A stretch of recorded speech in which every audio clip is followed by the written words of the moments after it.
is always true that technology will move faster than regulators.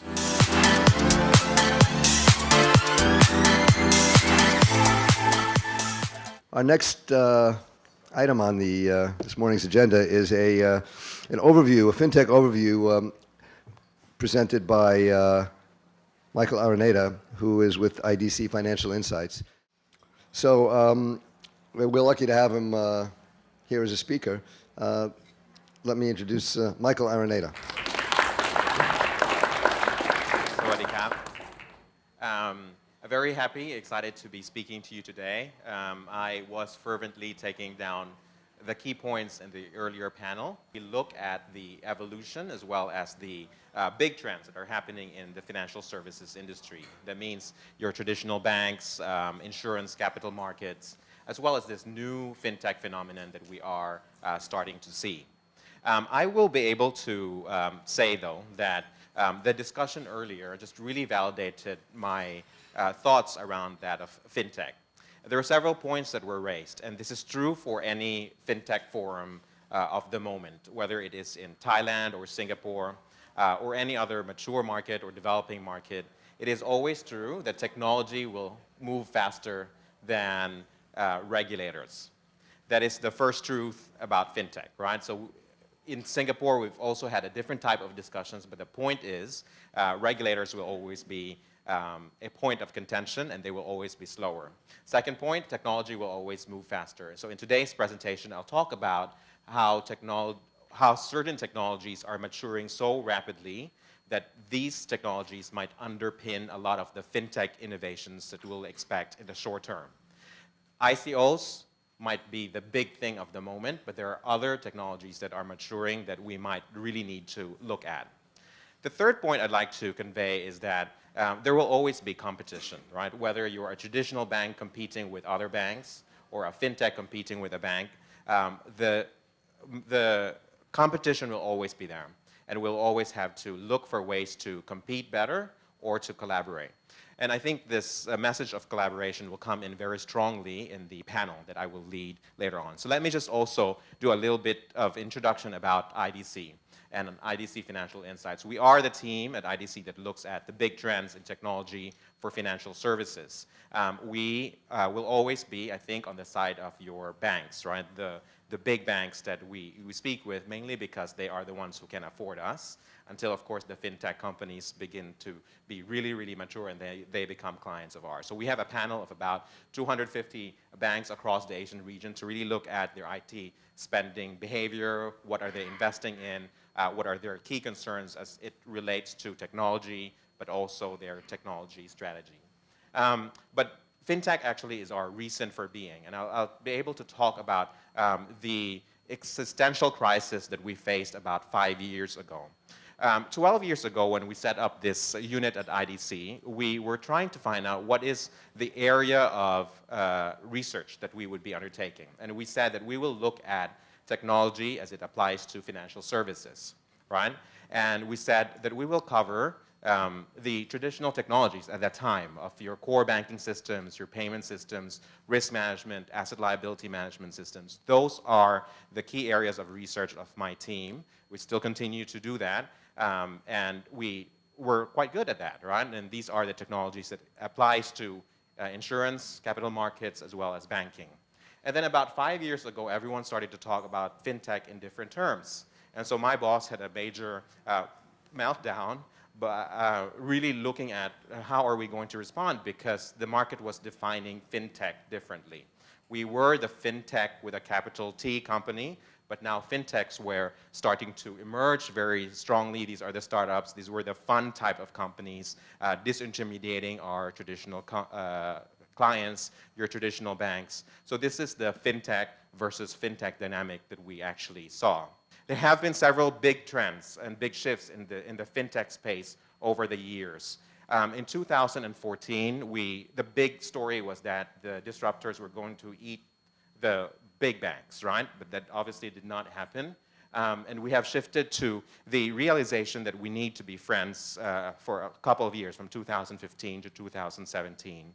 This time, I think it's all about the race to build platforms. And I'll contextualize this race by talking about this big phenomenon that we are expecting called open banking, or this greater era of openness in financial services. The second trend that we started to see in 2014 was that the regulator was becoming a friend to the industry, or maybe I think more nuanced would be that of the frenemy. I mean, we still saw regulators as obstacles to the innovation, but I think especially with MAS in Singapore starting to push innovation, we saw them more as frenemies at that point. 2015, 2017, we see that the regulators were actually turning themselves into promoters of several innovations that they thought would uplift financial services in their respective markets. 2018, and especially that we saw in the Fintech fair this week, the regulator is actually a promoter of certain communities that would be built around certain technologies to change financial services. So hopefully we'll contextualize that too. The role of the regulator evolving from just really an obstacle to maybe a promoter of several technologies or several communities to change financial services. In 2014, we saw the emergence of a lot of these funds coming from your traditional banks to invest in your fintech companies. On average, it was $50 million per bank that we tracked. In 2015, 2017, there's the emergence of your accelerators, incubators, and co-innovators. But now, in 2018, we are realizing that a lot of the innovation budgets for your traditional banks are now being consumed from external sources, right? And usually from the fintech. And this is the reason why banks are starting to see fintechs not necessarily as enemies, but actually as collaborators and to change financial services as we know it. 2014, there were two main areas of innovation on the lending space, whether it's your credit decisioning systems, but also in the mobile space, mobile applications being very strong there. 2015, the categories of innovation actually broadened, but in 2018, it's tech capabilities that plug into platforms, which I will go through next. I'll be able to talk about these technologies one by one, maybe for 2 hours each, but these are the big technologies that we expect to become more standard in financial services in 2018. And I mentioned that your ICOs, the big thing, but there are several big technologies that we think will change the way that we either manufacture products, we put together products, or we deal with customers. These will be the technologies that will underpin the innovations that will happen in financial services, led by user behavior analytics. And I think that's very important to talk about. There are ways by which we can already identify human emotions, which is a very interesting development in the industry, right? The ability of systems to be able to recognize the mood, the sentiment, the mood of the day of this particular individual and be able to associate that with his or her behavior, whether it's your trading behavior, your ability to take on risks, your ability to buy or purchase a product, or whether it's insurance or an investment product. The association of the individual's context plus also mood and a propensity to purchase or propensity to act is maturing rapidly, right? So that's what we call user behavior analytics. Next generation payments going to be very strong. The emergence of RPA, or robotic process automation, very, very big in the industry these days.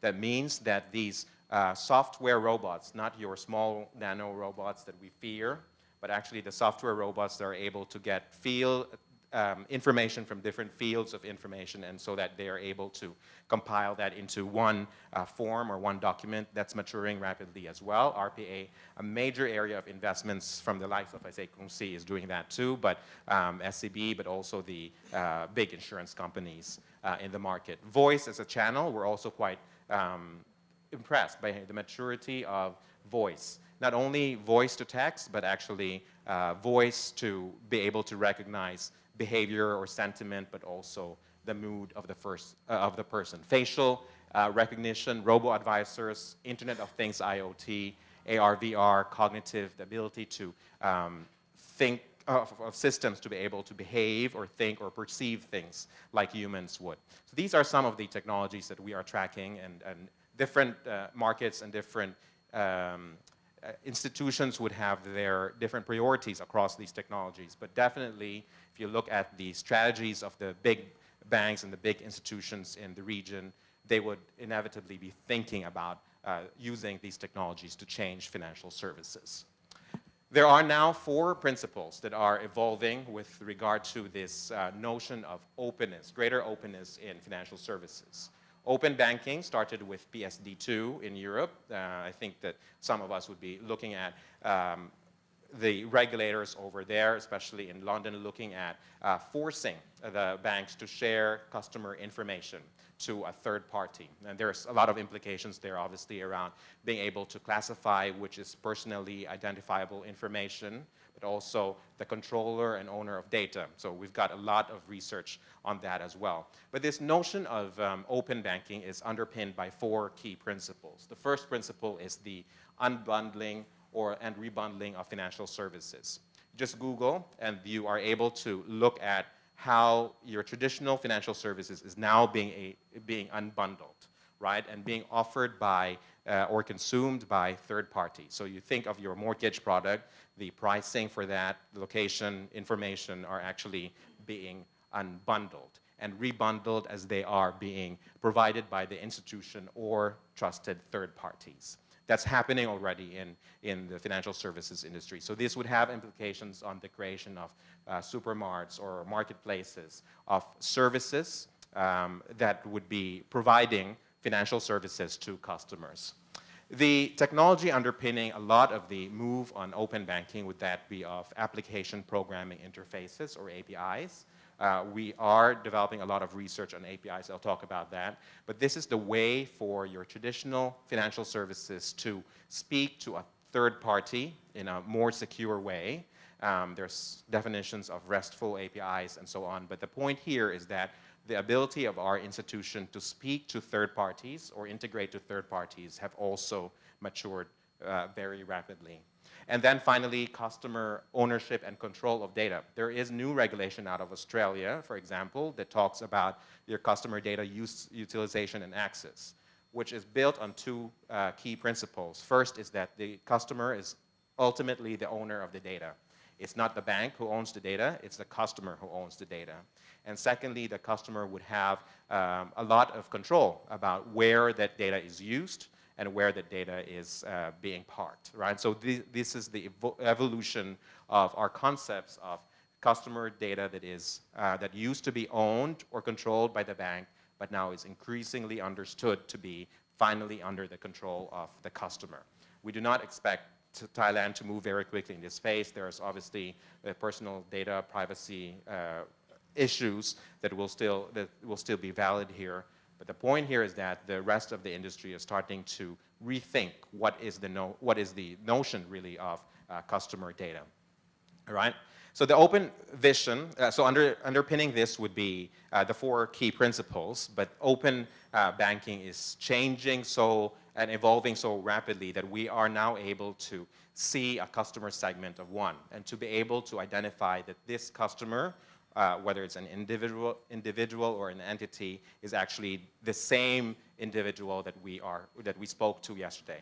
We are able to understand identity. That's why the discussion earlier on identity and identity integration was very relevant, at least in today's proceedings. The ability of our institutions to understand the life goals of the customer, but also to understand the context of the customer, whether it's location, whether it's the mood, whether it's your relationships that a customer has with third parties, or even household relationships of the customer. So our ability to understand the customer segment of one has really matured thanks to technology. If we are able to break down the silos of financial services of a mortgage product, a lending product, a deposit product, investment product, we should, in theory, be able to bring together a portfolio of services for each individual customer, right? So that means that we're able to offer not only your products around deposits or lending, but be able to offer additional services, whether it's authentication services or safekeeping or KYC. The point here is that the value that financial services, your financial services companies, whether it's your big banks, big insurers, or your disruptors or your fintechs, the value that we're able to give to them is not by product, but actually is based on the understanding of the customer, putting together these different solutions and services to the customer. And I mentioned earlier that all these will be facilitated, the transfer of information will be facilitated through application programming interfaces, or maybe some form of data pipelines in and out of the organization, right? And so that we are able to offer these services into new types of companies or new relationships that we have, including your personal financial management tools, your bank channels, your aggregators, facilitators, basically your fintech. So this is the evolution of our industry, that we are breaking down the silos of products. We're trying to understand our customers, what really they want. If we're able to build a portfolio of services that is really relevant to each customer and extend the offering or the provision of those services to third parties, that is where we are headed, right? In this vision of open financial services. In banking, it's very easily open banking led by PSD2 regulations in Europe, but also there's also a say here about insurance companies being the platforms of insurers plus financial services, or even your brokerages being able to offer this vision as well, all right? We talked about APIs. We published this research about the 30 most common APIs that will be prevalent in the Asian region. This is from the Asia-Pacific context. Also, our key prediction was that 50% of global Tier 1 and Tier 2 banks will offer at least 5 APIs this year. Bank of Thailand has 5 that were just 2 additional announced this week, including maybe location, bank holiday schedules, and so on. But the rest of the industry, especially in Singapore, has really opened up the types of APIs that should be provided by your financial services institution, including pre-approved auto loans, pre-approved home loans, card authentication, the ability to transact on the application. Okay, so the point here is that we are shifting our financial services offerings from just one product to a portfolio of products offered to a customer segment of one, and then offered by third parties. And the third parties, it doesn't really matter what third party it is, whether it's your traditional bank, your traditional insurer, your external partnerships, your retailers partnerships will also be relevant discussions over here, all right? Okay, we'll talk about the fintech work that we are doing. I mentioned that the work at IDC Financial Insights is really focused on what the big institutions are doing, but we're also covering the fintech space, mainly because we also want to participate into this fintech phenomenon that we're supposed to be seeing. We published last year, this is September, the Fintech Fast 101 program. Actually, we started with Fintech Fast 100, and then we realized that everyone, PwC, Accenture, comes up with their 100, and so we wanted to be one better than them. So, and we're also competitive that way. So Fintech Fast 101 is what we call this. But one is also in recognition of how the likes of Alipay, the line is here though, a competitor, but Alipay has been making acquisitions of all these fintechs across the region, and therefore they might be number one out of this 101. China and India have a it's a great example of how these fintechs are actually disrupting, but in Thailand, it does seem that there is a different type of story. In Thailand, there's many different types of innovations that's happening, right? Whether it's payments, whether it is accounting solutions, financial aggregators. There's a lot more variety among this top 10 that we are tracking in Thailand. By the way, we mean to have this Fintech 101 as an index for how exactly the fintechs are performing. What are their the ratios of success or failures? What are the investments that there are going on? So moving forward, we use this as an index to really identify the trends in the fintech small t space in the market. But we will continue to look out for the new fintechs that are emerging. Some of them are represented here in this room. Ultimately, for a fintech to succeed, it would be the 3 U's of 3 factors, right? I mean, we're smart analysts, but we like this acronyms to make things simple, mainly because we couldn't remember a lot. But so we come up with this 3U's framework, 3V's, 3D's. But at least for the fintech, and trying to identify what are the factors of success for a fintech proposition, whether it is a payments proposition or a customer centricity proposition, it has to succeed by fulfilling the 3U's. Basically, ubiquity. You have to make sure that it's available to everyone as much as possible and as quickly as possible. It has to be usable, which means that it has to have some factors around ease of use, but also graphical user interfaces. You have to make it as user-friendly as possible. And then finally, we've got ubiquity. Make sure, utility, which means that it has some use. It is of some certain value, right, to a consumer or to a bank or to an insurance company customer. These are the 3U's that make fintechs most successful. Finally, set of data that we have, we looked at about 36 collaborations between a bank, an insurer, and the fintechs. The fintechs actually like to work with banks, right? And so I think that this makes our discussion on collaboration a lot stronger later on as we go through the panel. But if you ask the fintechs what their ability to work with or how they perceive your traditional banks, they actually see that the banks are somebody that they'd like to work with. 7 out of a scale of 10.